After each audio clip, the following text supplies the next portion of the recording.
نحمده ونصلي على رسوله الكريم اما بعد فاعوذ بالله من الشيطان الرجيم بسم الله الرحمن الرحيم ان الدين عند الله الاسلام ومن يبتغي غير الاسلام دينا فلن يقبل منه وهو في الاخرة من الخاسرين۔ بزرگوں، دوستوں، بھائیوں، بیٹوں، ماؤں، بہنوں اور بیٹیوں، السلام علیکم ورحمۃ اللہ وبرکاتہ۔ روزانہ کی طرح آج بھی آپ کی خدمت میں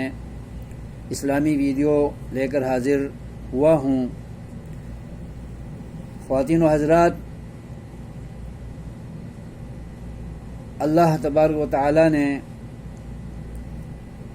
تمام انسانوں پر بڑا کرم کیا ہے کہ اس نے 18,000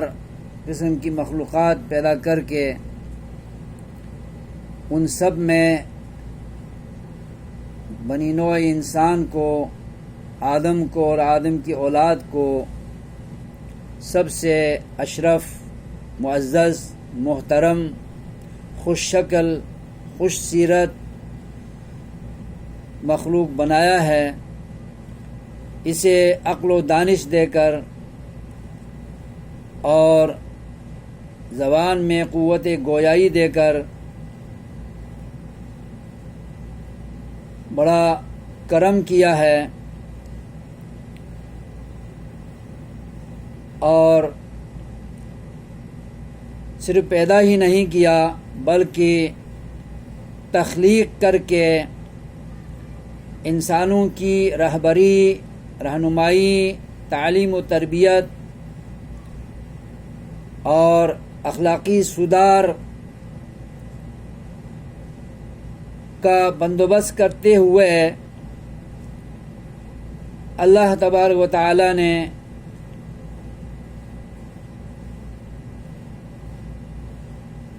دین کی نعمت سے، شریعت کی نعمت سے، قرآن و حدیث کی نعمت سے نوازا ہے، اور انبیاء کے ذریعے، آسمانی کتب و سماوی تعلیمات کے ذریعے انسانوں کو عزت بخشی ہے، بے رہرو نہیں رکھا، بلکہ ہر دور میں انبیاء و رسول کے ذریعے، آسمانی کتب اور ہدایت ناموں کے ذریعے انسانوں کی رہبری ہوتی رہی، اور جنہوں نے انبیاء کی تعلیمات کو مانا، تسلیم کیا، ایمان لائے، عمل صالح کیے، اطاعت کی، توحید کو اپنایا،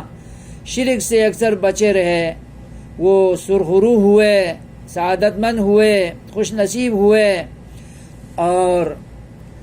اللہ تبارک و تعالیٰ کے انعام یافتہ بندوں میں شامل ہوئے، اور قیامت تک آنے والے انسانوں کے لیے وہ نمونہ بن گئے۔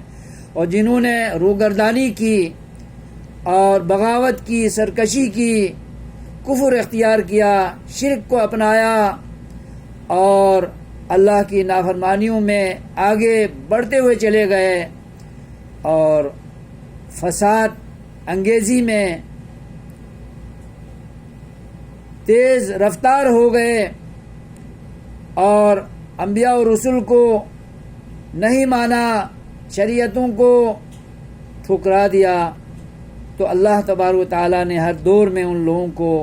ذلیل و خوار کیا۔ امت مسلمہ محمدیہ پر بہت بڑا احسان ہے کہ اللہ رب کریم نے ایک رحیم و شفیق، رحمت للعالمین، ختم المرسلین، خاتم النبیین، پیغمبر حضرت محمد الرسول اللہ صلی اللہ علیہ وسلم ان کی رہبری، رہنمائی کے لیے عطا کیا، جو امت کے لیے کرتے تھے، اور ان کی نبوت و رسالت کو ایک قوم کے لیے نہیں، ایک بستی کے لیے نہیں، ایک شہر کے لیے نہیں، صرف ایک ملک کے لیے نہیں، ایک خطے کے لیے نہیں، صرف ایک بر اعظم کے لیے نہیں، بلکہ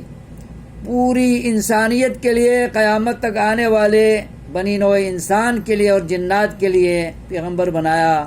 عالمگیر پیغمبر کی حیثیت سے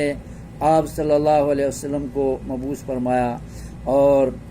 حضرت آدم سے لے کر ہمارے نبی کریم صلی اللہ علیہ وسلم تک 1,24,000 انبیاء کو جو مشترکہ دین عطا کیا،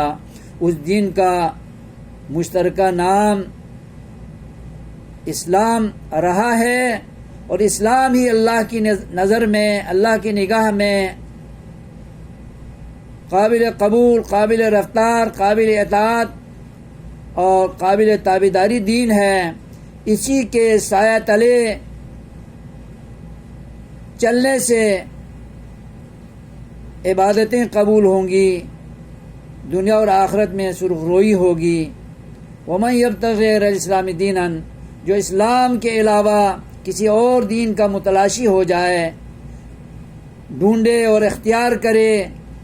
اور اس پر چلنا شروع کر دے، فَلَن يُقْبَلَ مِنْهُ، اللہ کے ہاں وہ قابل قبول ہرگز نہیں ہوگا، نہ عقیدہ منظور ہوگا، نہ عمل مقبول ہوگا،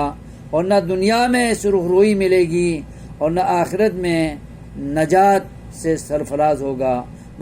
بلکہ بدبخت و بد نصیب ہو کر دوزخ کی ایندھن ایسے لوگ بنیں گے۔ اللہ تبارک و تعالی ہمیں اسلام سے جڑے رہنے کی توفیق عطا فرمائے، اور اللہ و رسول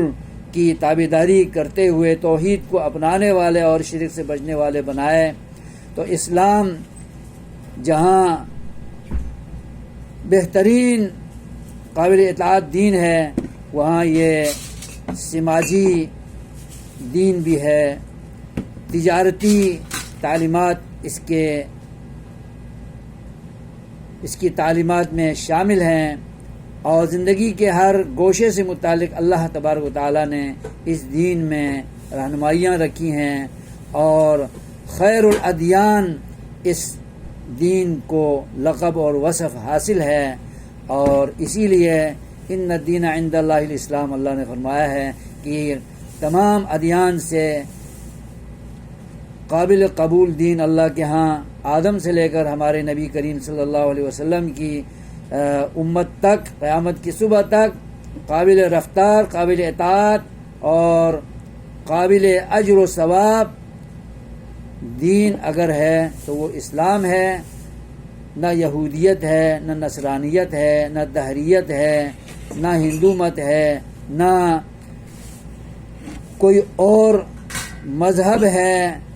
اگر کوئی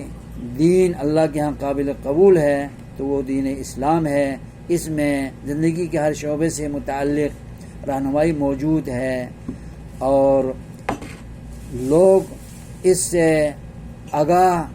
نہیں ہیں تو پھر اس دین کی غلطی نہیں ہے۔ سورج کی روشنی سے، تپش سے چمگادڑ کی آنکھ کو تکلیف پہنچتی ہے تو چمگادڑ کی آنکھ کا قصور ہے، یہ سورج کی روشنی کا قصور نہیں ہے۔ اللہ تعالی ہمیں سمجھ دے اور اسلام کی اطاعت میں ہمیں زندگی گزارنے کی توفیق عطا فرمائے، آمین۔ والسلام علیکم ورحمۃ اللہ وبرکاتہ۔